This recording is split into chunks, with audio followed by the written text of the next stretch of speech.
going to try something different. Today is Friday, March 11th. Anyway, here's like a video I took the other morning. So I don't know if it'll capture.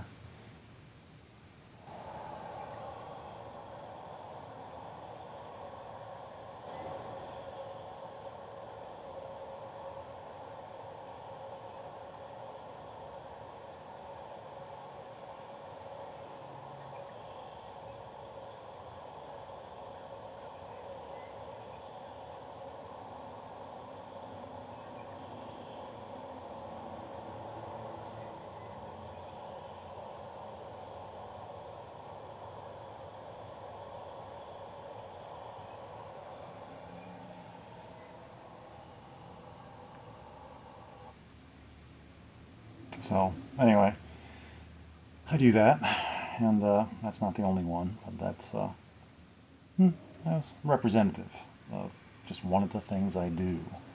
Um, and then my other idea for this particular entry, for whatever reason, don't ask me why, just seemed like something I've been meaning to do for a while because it's how I got started, was to read. That way I didn't have to think about what to say. So I just went back to my most interesting thought process from recent writings, and I figured I'd just read that. And it's not any extra significance or anything like that. It's just I was pretty happy with it, how it came out, because it wasn't planned. It was just based on recent observations of a situation that I had nothing to do with. Was none of my business, but still I was, I was an observer, a bystander, powerless to help, but just could stand by and try to cautiously, see if any extra anything might be needed. Because in some small way, just by observing, I am participating and affecting. And then when I record it, if it is looked at, it might have some beneficial quality beyond my understanding. So anyway, I was pretty happy about it. And if my battery holds up on my phone, I'll see if I can finish reading it. No guarantees. So anyway, this is about this is mostly about this other individual, which has every right to exist and be how it is they are. But they were causing significant emotional damage and harm beyond. And it's like, it's nothing that I have to be careful. I have to be watchful of myself about. So anyway, I'll just go ahead and start reading. It's from my entry on February 24th. And I won't be standing because I'll just be like here. I prefer to be standing, but and that way I could move around a bit, but I don't really have that. I haven't figured that out yet. Not yet. Anyway.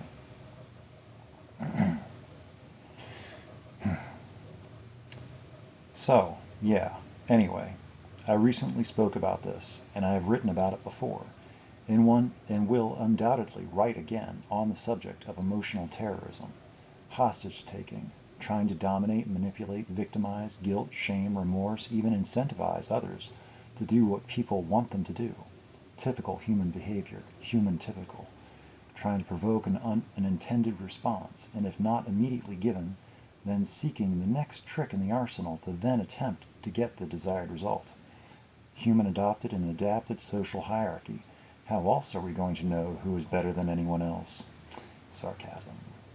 Everyone kind of looks the same, but some are more special and deserving than others. They need. They feel they should get.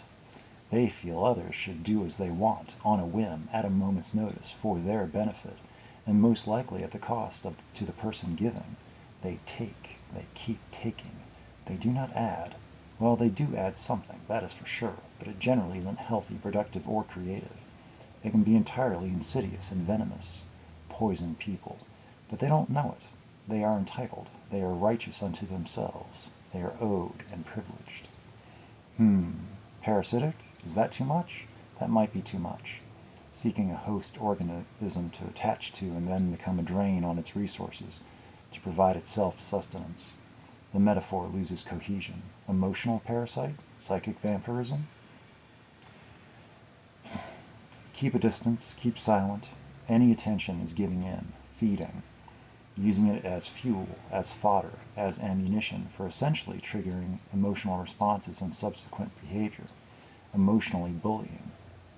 And then victim blaming and victim shaming, that it isn't their doing, it is the person they are attacking's fault. If they weren't like this or hadn't done that, then they wouldn't have to, then therefore act this way, say these things, claiming that they don't want to have to be the way they are, the victim's fault. And if people don't follow the correct script and act the victim properly, because that is what the terrorist demands, then it can escalate quickly into threatening territory. No one feels safe. No one is. It is a deplorable and hostile environment.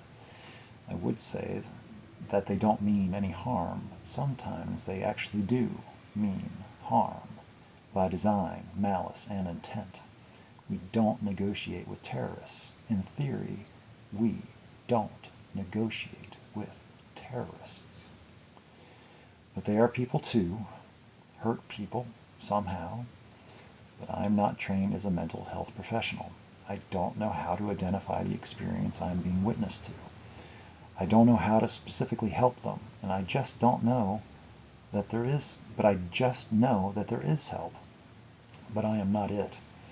I can talk a bit, talk about my stuff, what I do, how I do it, why I do it, if I can even remember. Share what I think, how it has helped me, and then wish them well. I've done as much as what I know how to do, and if they ask for more, well, there is no more. That was it. That was me.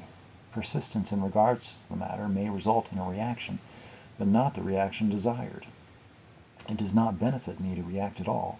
It is a lose-lose situation. The only win is not to play. Mind games. There are people that shine. People are attracted to that shine, want to understand it, capture it, possess it, make it their own. And if they cannot, then they will destroy it. Corrupt, distort, diminish, darken, torture. If they cannot own as property, then it must be destroyed. How can something as of such intrinsic beauty not be theirs?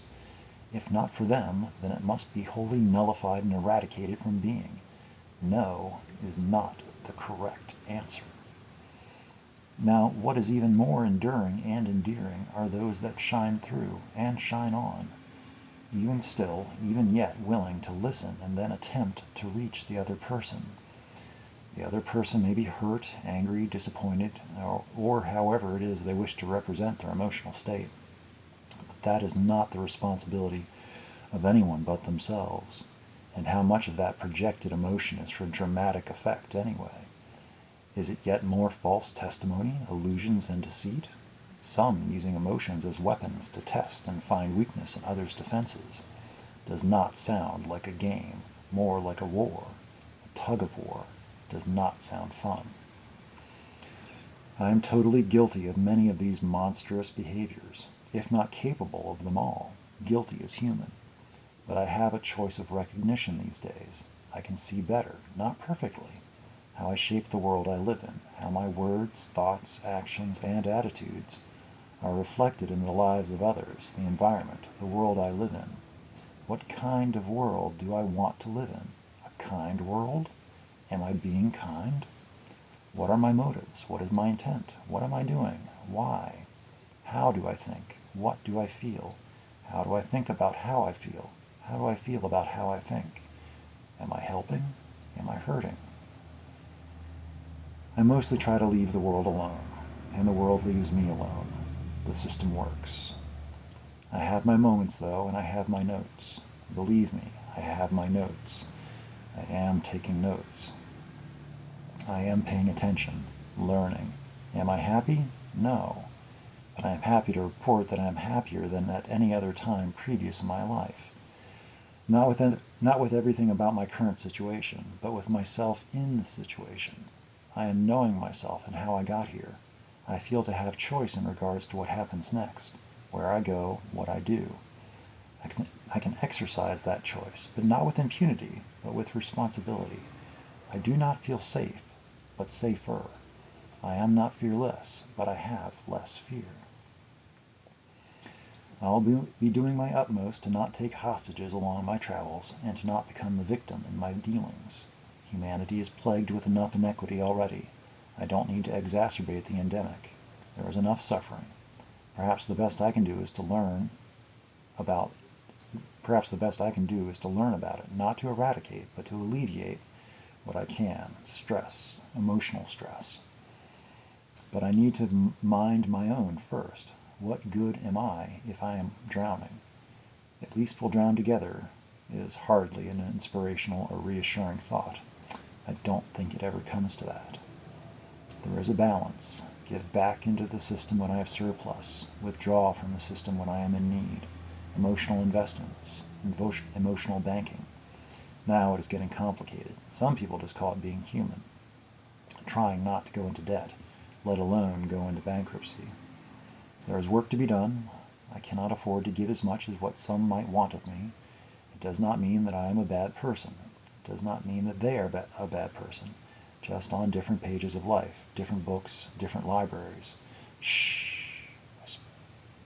We're in a library.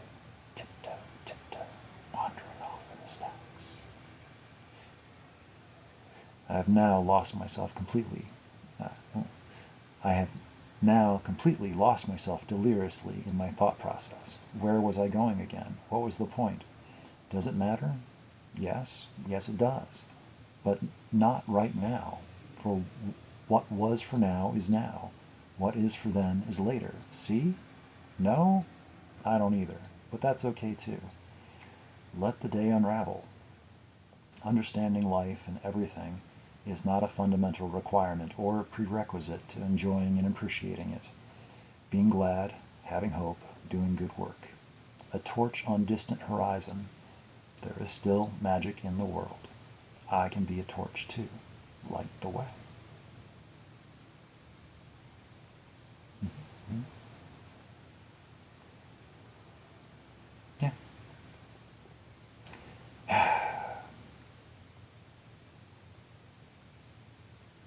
I guess that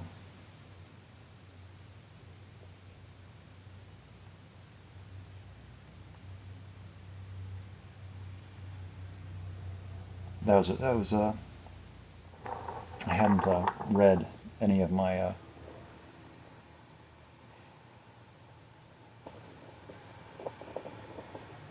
writing in a long time, but you can see I'm not very practiced in it. But I try to, because I like to say that there's more going on to the writing than just the words. If somebody else is reading it, it would sound, well, I don't know how it would sound. I've never had anybody read my words. So, but there's a cadence, which I'm not even practiced to reading my own words out loud, but there is a tone, a cadence, a rhythm, a nuance, an inflection, all those things, because I put myself, as much as what I can think, to translate into words. So I will, because everything means more to me than just what the words are there. Because it stirs up imagery, because I know what the memories are, and what the layers, what I was thinking at the time, what I thought I knew, what I was thinking, how I was feeling. Because I know I'm not right about a lot of things. I have a very, very skewed and imperfect understanding of many situations. But this one in particular, because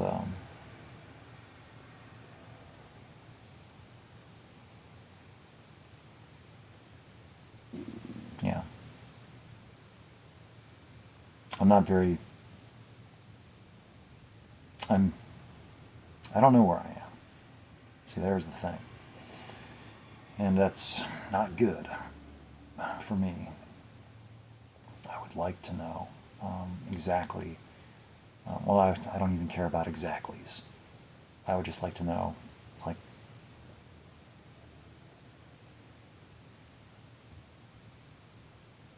if anything of what I think is actually true, or am I just completely delusional and living in a fictional, made-up world where, you know, because that's not, it wouldn't be the first time. And I just don't like repeating patterns. And it's like the sooner I can recognize a pattern and just, but then it's like, well, maybe I'm wrong this time. Maybe this time I'm wrong. I can't be wrong all the time.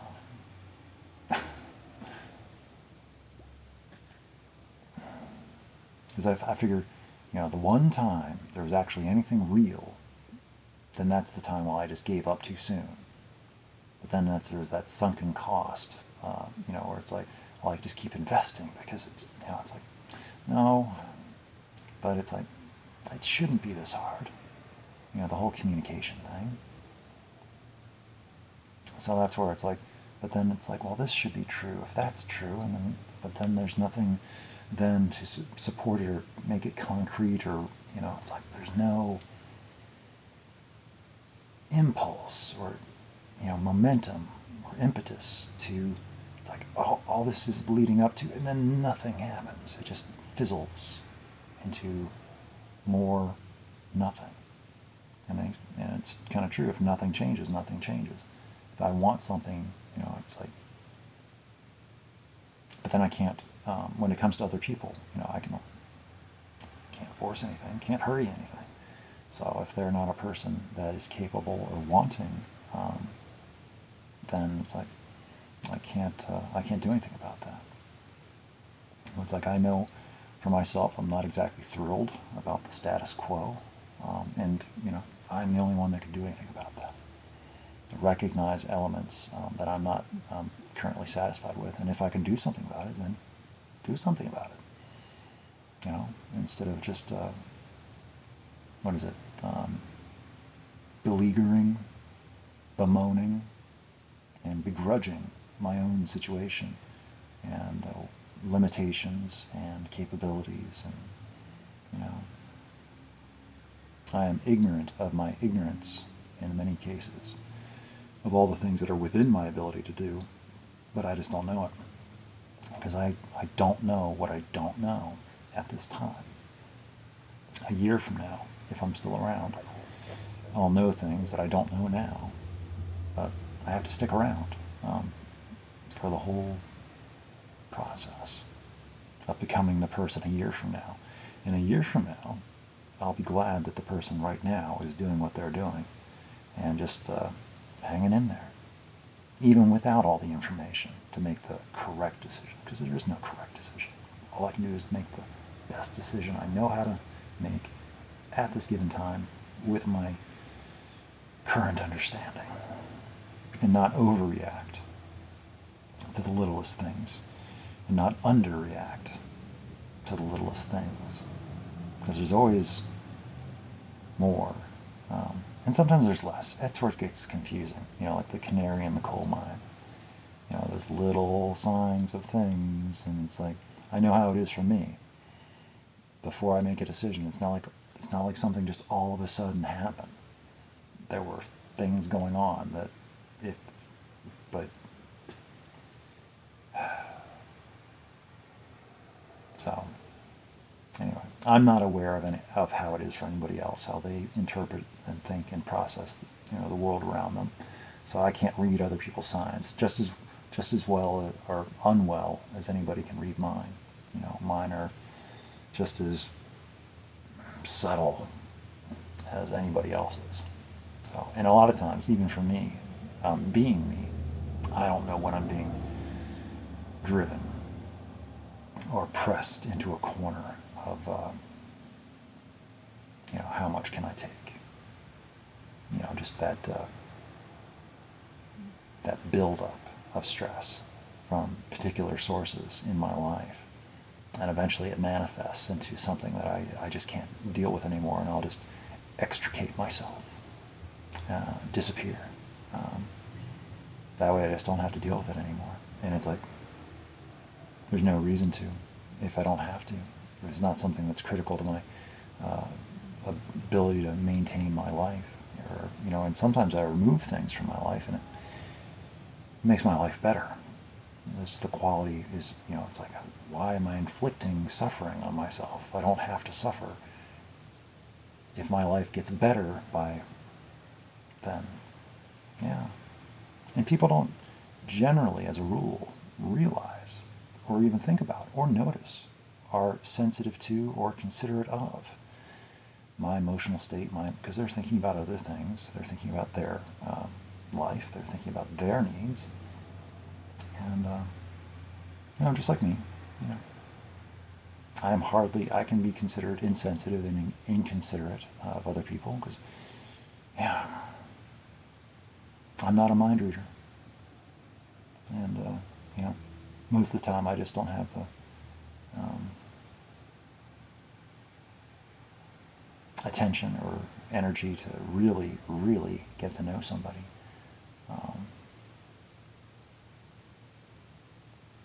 So it's like my old friend that contacted me through Facebook with a friend request. It's like I've decided, no, I'm not going to accept that friend request simply because it would just require, definitely not through Facebook, definitely not, because that's just, I don't want to have to change. I am a totally different person, obviously, but I don't want to have to worry about my writing and what I post, and then that, because my knowing that somebody that I used to know from a long, long time ago now has access to all my information about how it is how I am the way I am now. It's like, I don't know how I feel about that. So maybe that'll change, but for right now, it's like, no, I'm not accepting that friend request. And I figure it's like, it's not like he'll get insulted because he won't know. It's like maybe I'm inactive on Facebook for all he knows, and it's just a defunct page. And because I don't post anything publicly so it's hard to say. But I might send out a feeler through another method. But even that, it's like, I don't know. Because once I open up that line of communication, I can't easily shut it down without, being mean or the bad guy or explaining myself. And I can't really explain myself. And am I ready to, it's like I was your autistic friend the entire time. And I can't imagine, I don't know what the conversation, maybe, and it's like, maybe they knew, or maybe some of them suspected, but they didn't have the heart to tell me, and why didn't you tell me? No one told me.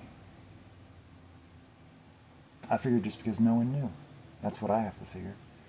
They just assumed I was just the way I am. And that's okay. They accepted me for how I was, and I can thank them for that. I remember them well for that. And I had a genuine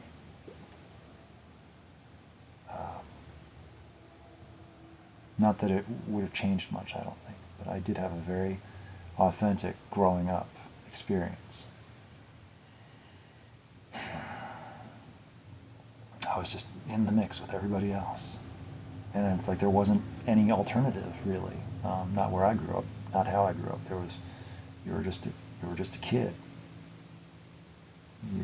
So it's like there was no segregation or alternative. You had the gifted program for the special kids, but that was only like 1 or 2 classes a week.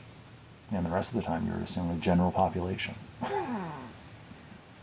The regular West Virginia educational system, which, I thought it was good. I had a good time, except for the, other children. mostly, I had, but academically, you know, I did really well. It was just the whole social and talking thing and being a child that I had a problem with being, like other children because I didn't know how to be a child. Like I don't know how to be an adult. Like what happens to those autistic kids when they grow up? Well, they become autistic adults. And so anyway, this is getting long, but I had a good video. I enjoyed. Um, I tried technical difficulties. I don't know how to focus it, and probably just the camera and the glare. But no one ever watches these things anyway, so I don't figure it makes a difference. But I had a good reading session. It was good practice for me to hear myself read my own writing, even though I stumble a bit. I have to repeat myself because I don't say it out loud. Um, so that was good practice. I want to find a space where I can, you know, set up a camera and be able to, because there's more than just the words and more the inflections and in attunements. There's more articulation and gesticulation and locomotion involved that I can't express in this seated position. Um, so,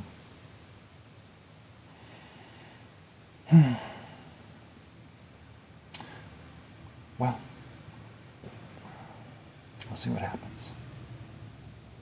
But anyway, that was a Friday evening. Probably going to have a cup of coffee and then go to sleep for a few hours and then go to work in the morning and just a few hours more. And that's life right now. Is it a wonderful life? Maybe. These are the halcyon days, whether I choose to acknowledge them or to accept them or not. These are the days that never come again. So I hardly even recognize or realize how, well, that's for another day. Stay tuned. Not at all ominous or foreshadowing.